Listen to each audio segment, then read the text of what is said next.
Julius Caesar, military genius, empire builder, conquering hero.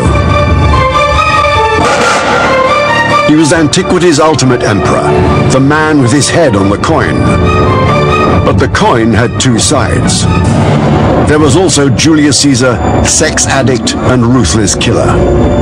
When he wasn't in bed with someone else's wife, perhaps genocide was on the agenda. In the league table of history's mass murderers, Caesar is up there with Hitler and Stalin. So what was behind the bad behavior? I think we can ask, is he sick or just obsessively driven? Investigators will explore ancient writings, including Caesar's own memoirs, to uncover the truth. They'll put events in his life to the test and reveal new medical evidence about the illness that caused his rapid deterioration. A forensic psychiatrist will dissect Caesar's personality to flush out the demons and see how he compares with other ancients behaving badly.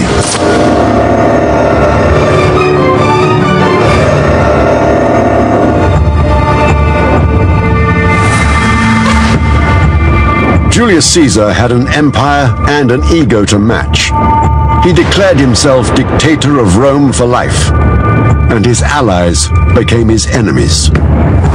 It didn't help that he'd been sleeping with their wives, prancing around in a laurel wreath and purple toga, even changing the calendar to have a new month, July, named after himself. Everybody had had enough. They crowded around him in the Senate chamber, and the daggers came out. Even his friend Brutus was in on it, muttering, it said, these words as his long knife plunged home. Sic semper tyrannis. This is what happens to tyrants.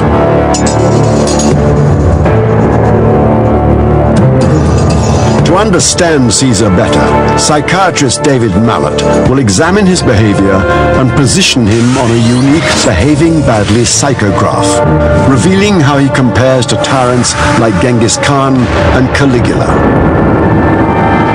I'm going to look at the life of Julius Caesar to see if he's a charismatic leader, to see if he's insane, or to see if he's a psychopath. At first glance, it's not looking good for Caesar. He watched 20,000 helpless women and children starve to death. These aren't warriors.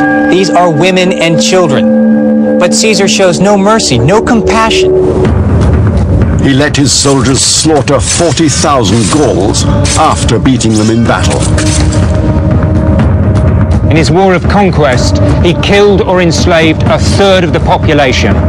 That's an act of genocide. He ordered the hands of 2,000 Gauls chopped off and had a band of pirates crucified. Caesar is sending out a signal. He's letting people know he is somebody to be reckoned with. Do not cross him. Nobody said no to Caesar, least of all in bed. When it came to sex, he was predatory and insatiable. How do we know all this? Caesar told us himself in his memoirs. Others picked up the story. They included Roman historians Suetonius and Plutarch, who lived 100 years or so after Caesar's death. They depicted a man who was ruthless and supremely ambitious. To get a sense of what formed Caesar's character, we must go back to his childhood. He grew up in Rome, the heart of the Roman Empire.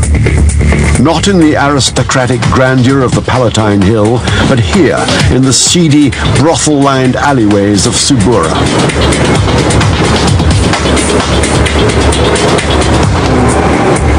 Caesar's family were aristocrats, but it's been generations. They haven't tasted wealth or power. Now the high and mighty of Rome and the senators are over on the Palatine Hill. That's like Park Avenue. This is like the Bronx. growing up on these mean streets was a fall from grace that had an impact on the young Caesar. Julius Caesar is well aware of the glorious past of his family, and he feels very deeply the disconnect of his present circumstances to that past. He could have become very bitter, very angry, but instead he decides to climb that social and political ladder to where he should, in his mind, be. With a goal like that, you can never climb high enough. How is he going to climb his way literally back up the hill? The Roman army is the perfect place to start. He'd had a fascination with the army since childhood. One of his heroes was the consul Sulla, who used his military might to seize control of Rome during a civil war. Power at the point of a spear. He joined the army at the age of 20 and distinguished himself with battlefield bravery in Greece. But that's not what everybody was talking about. There is a story that appears in some of the sources that Caesar had a sexual relationship with the king of Bithynia, which is in northern Turkey. It was supposed to be a business trip.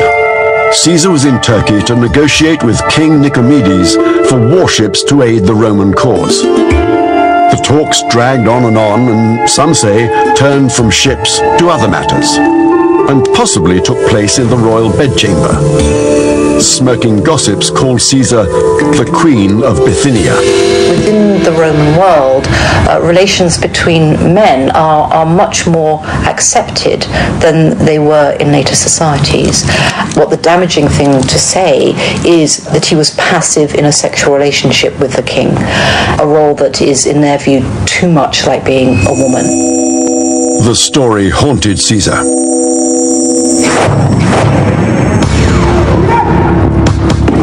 His response was pure alpha male. He'd prove his manhood by seducing every woman in sight. Single, married, it didn't matter. As to whether he'd ever had an encounter with King Nicomedes, there's no proof either way. And the crafty Caesar used the gossip to his advantage. This is a person of power. The king of Bithynia is a king. And that automatically lifts up the reputation and the prestige of Julius Caesar. He's above his fellow senators. He's now with royalty. And you can take the rest of the story for what you will. Caesar's vigorous and frequent sexual exploits with both women and men inspired the poets. But it was not all romance. The scribe Catullus, writing during Caesar's lifetime, took a more clinical approach, suggesting in a verse that Caesar had come down with a dose of something bad. Was Catullus saying Caesar was so promiscuous that he'd contracted a sexually transmitted disease, or was this just artistic license? The four common venereal diseases think about, there's chlamydia, there's syphilis, there's herpes, and of course there's gonorrhea. And it's pretty clear from the evidence that syphilis was not around in Roman times. Syphilis came to Europe from North America with the conquistadors. So syphilis is ruled out. What about herpes and gonorrhea? They'd have left physical marks on Caesar. Someone would have mentioned it. They can also be eliminated. That leaves one possibility. Chlamydia, though, for women is bad, but for men it doesn't have, unless you're one of the unfortunate people that had developed prostatitis, which again, there's no certainly record of Caesar having such a problem. It's not going to affect his ability to rule the republic/empire one bit. It was a problem for the women Caesar had sex with, but for him, no big deal. This promiscuous young man led a charmed life.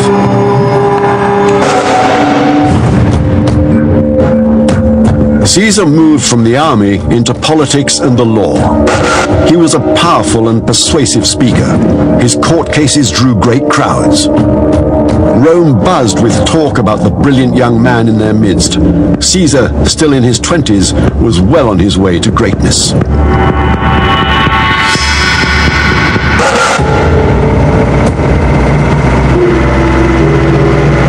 On a trip to Greece, he showed how calculating and fearless he could be when he was captured by pirates.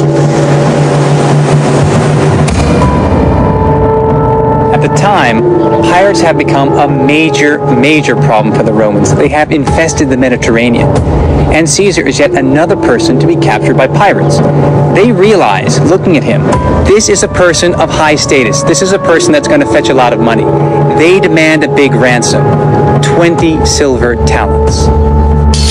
In today's money, that's over 80,000 pounds, a lifetime's wages for one of Caesar's soldiers. Caesar laughs at them. He says he's worth way more than that, 50 talents at least. It was a daring gambit, but increased Caesar's chances of staying alive, and gave him a measure of control over his situation. Caesar demonstrates that he's cool in the face of great danger. In fact, he comes up with a brash and clever plan to secure his release. It's almost like he's James Bond, laughing in the face of his arch-enemy. Caesar also went on the offensive, turning into the guest from hell. He ordered the pirates around, demanded they be quiet when he wanted to sleep, recited his own poetry, and berated them for not appreciating it. The pirates had had enough. They wanted their money. If they didn't get it, they'd kill Caesar. But Caesar raised the stakes and issued a dire threat of his own. If they released him, he promised to return and kill them. One way or another, somebody would die. Julius Caesar, still in his 20s, was already a carpe diem, seize the day sort of person. When Greek pirates held him for ransom, he made a promise. He'd escape and then come back and crucify them all. The pirates just laughed.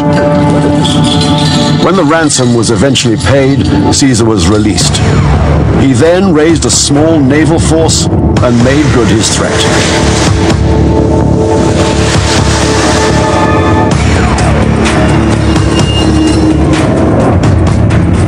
He crucified the pirates, a most painful and lingering death.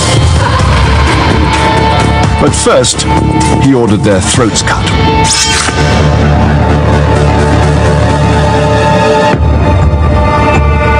All of Rome was talking about it. It was like a major news item. He was simultaneously decisive, brutal, and in control, but with a touch of humanity. He slit the throat of his captors to put them out of their misery. Did it happen like this? Is he just making it up? It's great PR. But what we know about Caesar in his later life is he's in control. It has the ring of truth to it. Julius Caesar, dashing young pirate slayer. Women swooned, and he moved in for a different kind of kill. He's said to have slept with almost all the wives of Rome's aristocrats. He worked his way through 4 wives of his own. So what were they up? Lots of politicians and powerful men sleep with women. They enjoy the thrill of the secret sex.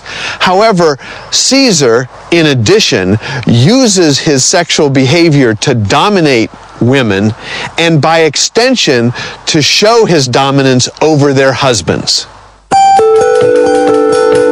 He was sculpted. He was chisel-jawed. He was Mr. Irresistible. That at least is how artists and sculptors have depicted Caesar over the centuries. No wonder the girls fell for him.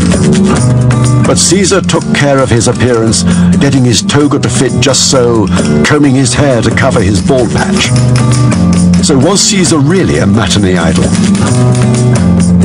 When we think about what Julius Caesar looked like, we have some portraits that we can examine, and we have likenesses of him on his coins. But for a person as famous as Julius Caesar, we just don't have that much evidence. A remarkable discovery pulled from a French river in 2008 can help.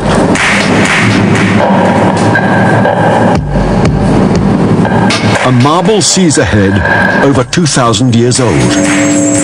It's believed to be one of only a handful ever found that were carved during his lifetime. Is it a true likeness? Forensic artist Victoria Lywood believes it's the face of a real person. The facial lines of a 50-year-old man were in his forehead, crossing his nose, his vertical glabellar lines through the top of his head. This looked to me like this was an artist had possibly done the sculpture during the time of Caesar's life. Using face mapping technology, Victoria set out to reproduce the real face of Caesar, starting with his missing nose. We're very lucky in this reconstruction in that he has two pieces that I don't usually have to work with in skeletal remains, and that is the bridge of the nose and the columella, the little piece under your nose that holds up the tip. Now, it's the soft tissue and tip that's missing here. 60% of the vertical length of your nose is how far your nose will project if you have a nose that's aesthetically correct. So we now have a general shape of Caesar's nose and how far it should project from his face. Now Victoria adds elements to the face to generate a photorealistic image. Then the years are rolled back, and Caesar comes to computerize life. The face of the ambitious young Caesar, the face that wooed the women.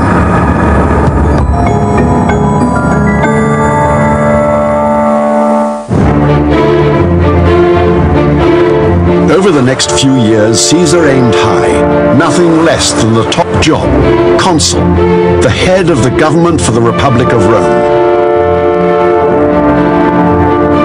But just as today's political parties can rack up debt on the campaign trail, so did Caesar.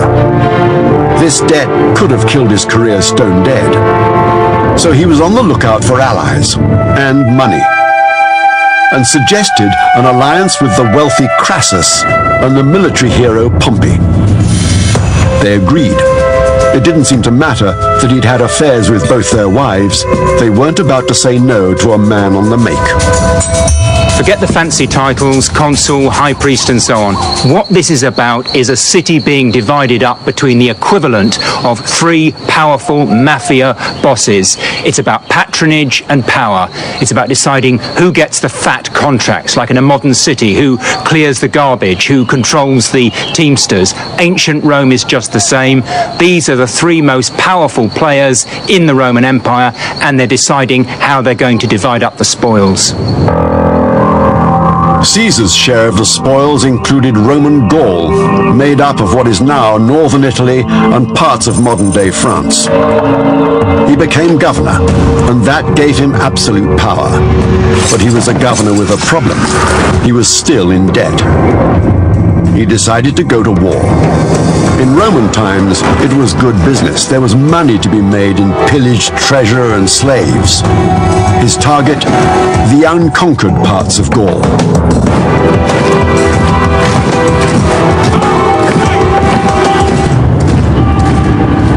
We need to completely revise the way we think about warfare. Nowadays, we worry about how many tax dollars it's going to cost. In Caesar's day, what he's thinking about is how much profit can be made out of conquest, because Rome was essentially a system of robbery with violence. We know what happened next, thanks to vividly described frontline dispatches from Caesar himself. I came, I saw, I conquered, he boasts. It was all image building for the folks back home. Caesar knew exactly how his victories would play in Rome. That was one of the reasons he was fighting in the first place. And if you think about what happens in the Second World War, generals like MacArthur, Patton, the British Field Marshal Montgomery, they cultivated relationships with their own favourite reporters because they wanted to get the best publicity they could. Well, in Caesar's case, it's the same, and he's his own reporter. This obsessive attention to detail revealed a crucial element of Caesar's personality. Psychologically, he needs to be in control of his image. He's not going to leave it to other people.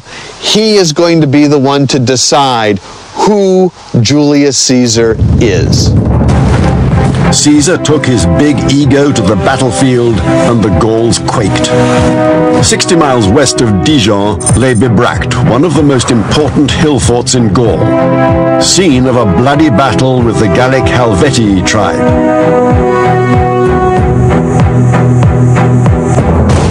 Where I'm standing, I'm 2,500 feet up. It's the highest place for 150 miles, and it completely dominates this landscape. So it was absolutely crucial for the Gauls to hold it, but it was equally crucial for Caesar to try and take it. So there was a major clash here, a huge battle between the two sides. Evidence has been found that shows just how ruthless the fighting was here. Skulls pitted with sword marks. Caesar, writing about the battle that took place here, stated that the Helvetii were the bravest of all Gallic tribes. And archaeologists have uncovered evidence that reveals how Caesar deployed the most terrifying weapons in the vast Roman armory, aiming to inflict maximum death and destruction.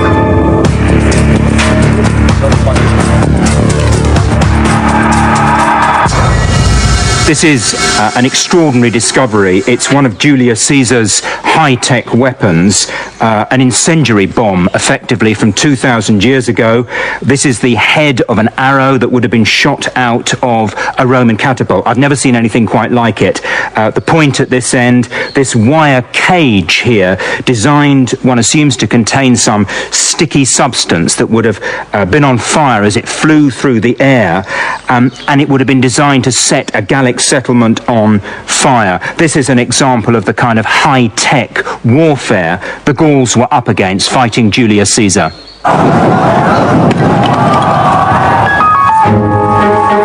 Caesar also armed his legions with the pilum, a javelin-like weapon. Caesar's gloating frontline dispatches recorded their terrible effect. The spears tore through shields and skewered the Gallic warriors. It could have been Caesar's self-promoting hype, or it could be deadly accurate.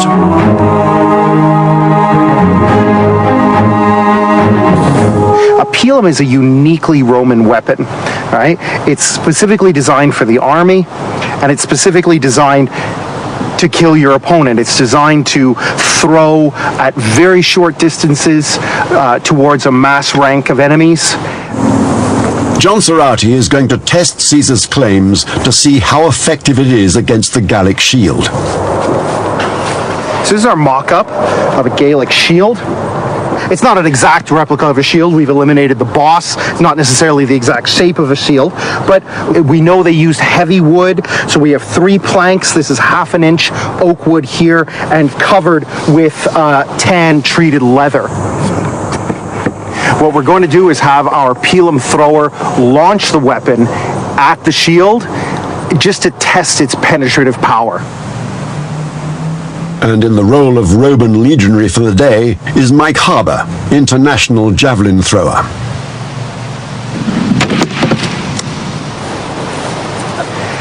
Well, we've got a penetration. It went through a good 6 inches, and the weight which is now on the shield is tremendous. So even if it's not going through to kill the enemy, it's rendered his shield useless. So he would have had to drop his shield and expose his entire left side to the Roman swordsman in front of him. The verdict? Against a weapon like this, the Gauls didn't stand a chance. Well, Julius Caesar was a master of self-promotion and propaganda. A lot of what he said would have been exaggerated. Here, he was not lying. There's no doubt that the poor Gaul who was behind this shield would be long since dead. So, Caesar was right. The pilum shattered Gallic front lines. But the Gauls had hundreds of thousands more soldiers than Caesar. If Caesar was to win, he'd have to kill on a massive scale.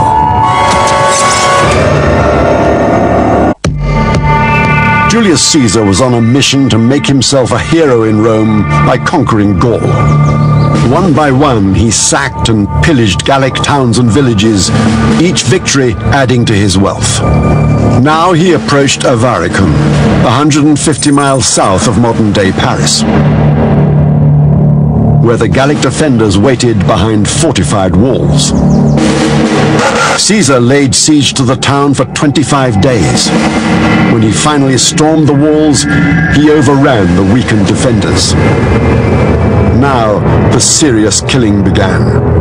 Caesar's legions slaughtered 39,000 men, women, and children.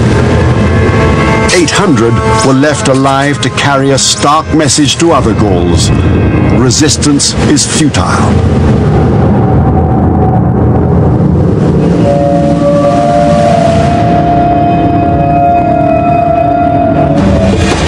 With the laying waste and pillage out of the way, it was time for some R&R, Roman style. Caesar had a standing order. After a victory, the soldiers were to be turned loose to do as they pleased.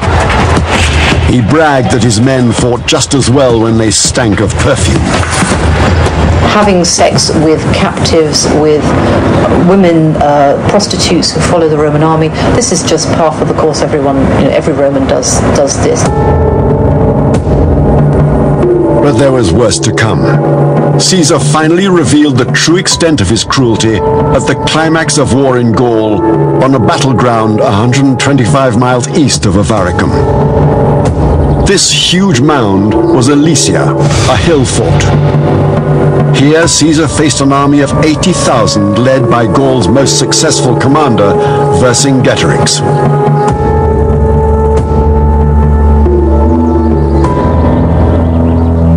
Vercingetorix retreated with his 80,000 men onto an immensely strong natural fortification.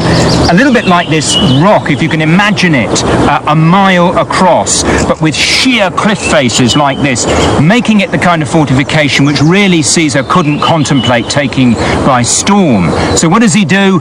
He builds a great wall around the outside, 10 miles long, heavily fortified, to keep these 80,000 Gauls penned up inside until they're starved into submission. It was a killer siege. Vercingetorix had inflicted heavy casualties on Caesar's army earlier that year. Now it was time for revenge. But Gallic riders broke through the fortification. Reinforcements were now inevitable. So Caesar created another barricade, this time around his own men. It was finished just in time. 250,000 Gallic reinforcements turned up just as it was finished. As the weeks passed, the penned-in Gauls in the fort starved.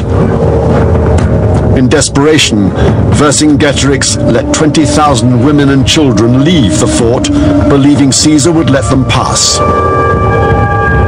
He didn't. Thousands of people, old people, women, children, useless mouths in terms of war, cast out into this no man's land and then denied any escape by Caesar, so they simply die of starvation. As far as Caesar's concerned, he doesn't even count the numbers. They're just collateral damage. The Gallic fighters watched helplessly as their wives and children slowly perished. Was this the action of a psychopath? Or did it make good strategic sense? This is certainly a tremendously ruthless act. However, at this point, Caesar has calculated that the ends justify the means. The siege of Elysia ended with a final pitched battle. Vercingetorix and 60,000 Gauls broke out of the fort and stormed a weak point in the Roman lines.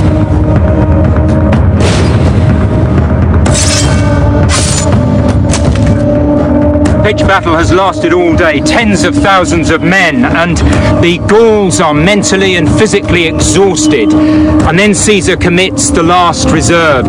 He tells us that he leads that last reserve into action in person, wearing a scarlet cloak so he can be recognized. And the Gallic army shatters like a pane of glass, and the battle is over. Caesar wrote that had his men not been so exhausted from battle, not a Gaul would have been left alive. Caesar fought on, but the battle at Alesia was the last real organized resistance by the Gallic armies. Vercingetorix was held captive for 5 years, then taken to Rome. He was paraded through the streets in chains. At the climax of the parade, he was strangled.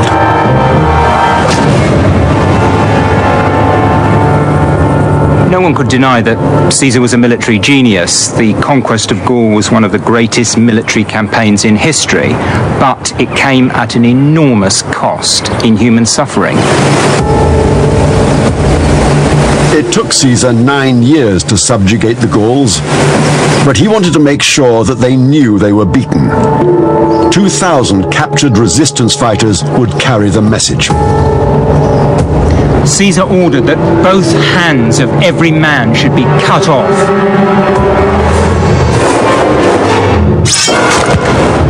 And these mutilated men were then sent back to their villages to act as a warning.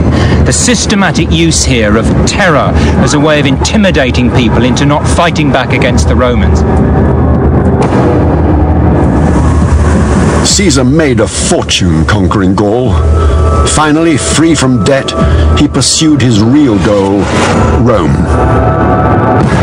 But his alliance had broken down. The wealthy Crassus was dead, and the warrior Pompey, now in charge, was having second thoughts about Caesar.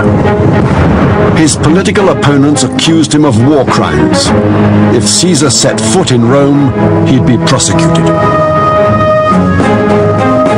Worse, the conqueror would soon be feeling a little conquered himself, having blackouts and seizures.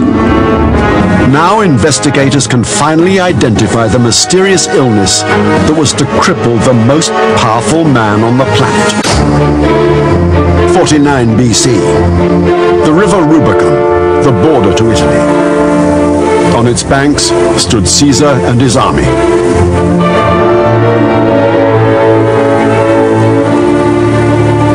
The Rubicon has become a byword for passing the point of no return. It's often used about military operations. The Americans talked about crossing the Rubicon when they first went into Iraq.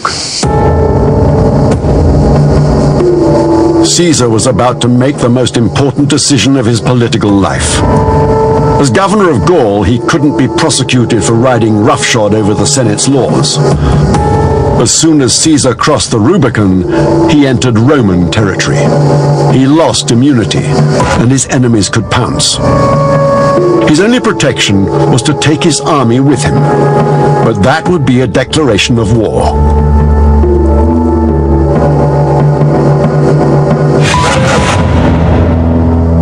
Caesar knows that if he crosses the river, he breaks one of the fundamental laws of the Roman state. He's launching a military coup.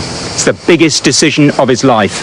And we get a real insight into his mind when we learn that at that moment, what he says, making the decision in Latin, is, "Let's roll the dice." Did Caesar really have the mind of a gambler?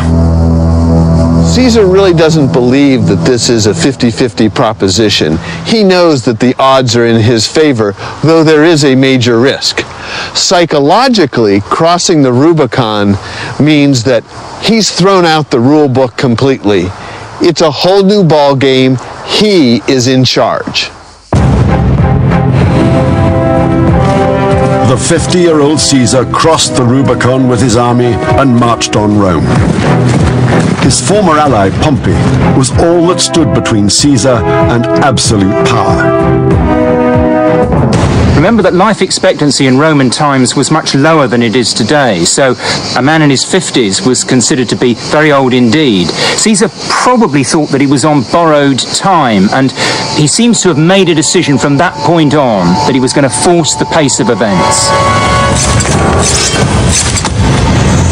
He chased Pompey and his armies around southern Europe, and after 4 years of bloody civil war, defeated him. Now Caesar was the absolute leader of the Roman Empire. He was a living legend. But Pompey wasn't his only victory on the campaign. His sexual conquests included the Queen of Egypt, the fabled Cleopatra. She was just 22, and he was 50, an old man by the standards of the day. And when he met the wife of another world leader, the king of the North African state of Mauritania, he bedded her as well. Caesar was getting older, and Suetonius and Plutarch report that he wasn't quite the man he was. Julius Caesar becomes increasingly ill. Blackouts, fainting spells, fits. What was the cause of all of this? Was it malaria, or was it some other cause? Clearly, he needed to see a doctor. Neurosurgeon Robert McLachlan thinks Caesar's fits were caused by a worm he caught on his conquests in Egypt. Caesar, about a year before he had his first seizure, had spent a considerable amount of time in North Africa, specifically in Egypt. And we know that cysticercosis, which is basically a condition related to the pig tapeworm, was endemic in Egypt at that time because we've seen evidence of it in Egyptian mummies. Worms. The effects are horrific. I would liken it to the script of a bad horror movie. A person has a giant worm inside their belly. That worm produces eggs, which result in small worms, which migrate to the brain, where they produce cysts. They sit in these cysts as a little worm, creating seizures. Worms eating away at the brain, causing fits. In Roman times, there was no pill for this. Caesar was for the first time truly helpless. It was devastating.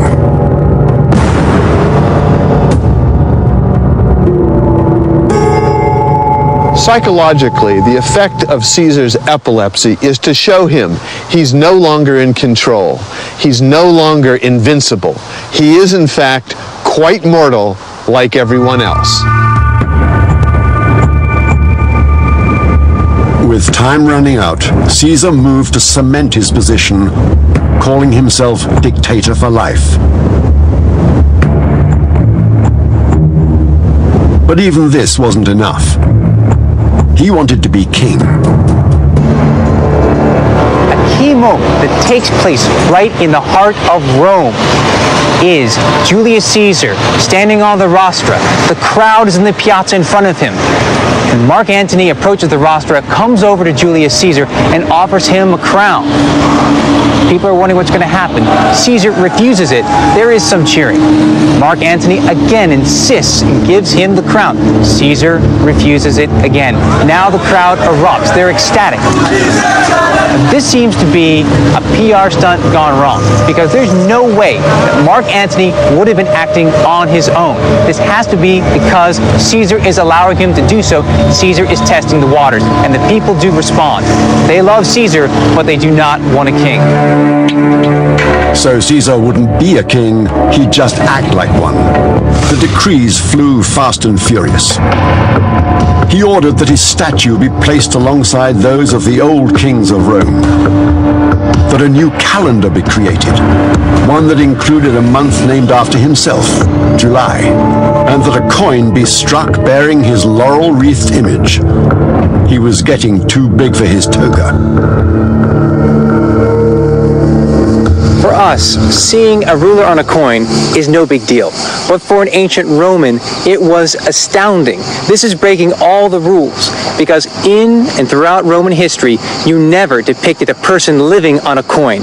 Now, Julius Caesar is doing it. So what he's saying is very, very powerful. He's telling the people, I'm not just your leader, I am your ruler. He's very, very close to saying, I am like a king. The Romans didn't like kings, didn't trust them, and didn't want anything to do with them. It had been that way for 400 years. That was why they were a republic. But Caesar took no notice. He was out of control. Caesar is tightening his grip on Rome. He's pushed through a whole series of reforms through until 44 BC, and now there's a growing discontented body of senators. At the head, there's one senator, Cassius, a longtime rival of Caesar, and also Junius Brutus, someone that Caesar considers his friend. The sexual exploits that had taken Caesar to the top came back to haunt him. It was bad enough that he'd slept with Cassius's wife, but worse, he did the same with Brutus's mother. He decided the universal rule, don't sleep with your friend's mother, didn't apply to him. Any goodwill Caesar had with the senators was long gone. They decided there was only one solution: assassination. March the 15th, 44 BC. The Ides of March. Caesar never saw it coming. 23 dagger blows brought him down. The last face he saw may well have been that of his one-time friend and ally, Brutus, as he uttered the words, "This is what happens to tyrants."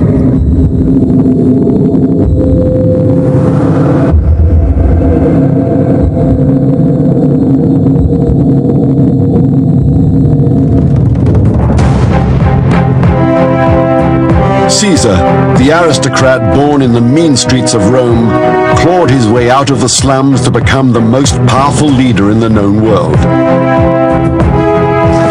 His military campaigns had an appallingly high body count. Almost 20% of the entire population of Gaul, the equivalent of 12 million in modern UK terms. So where does the behavior of this ancient behaving badly put Caesar on the psychopathic scale of tyrants? Caesar does not have a bloodlust. He doesn't kill for killing's sake. The violence is directed towards building an empire with himself in the center. He's not a kill-for-kicks psychotic like, for example, Caligula. Caesar's at the other end of the scale, a ruthless, eye-on-the-ball, goal-driven killer. That's one aspect of his personality. There's another to consider.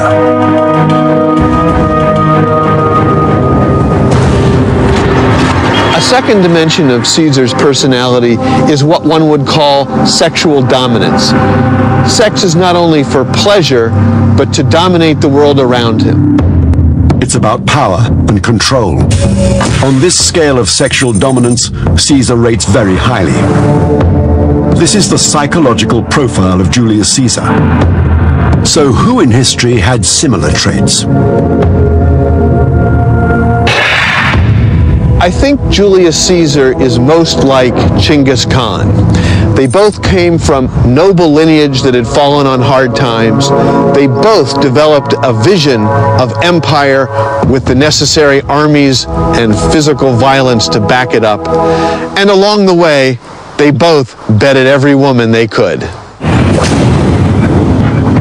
But the assassins had misjudged the mood of the people.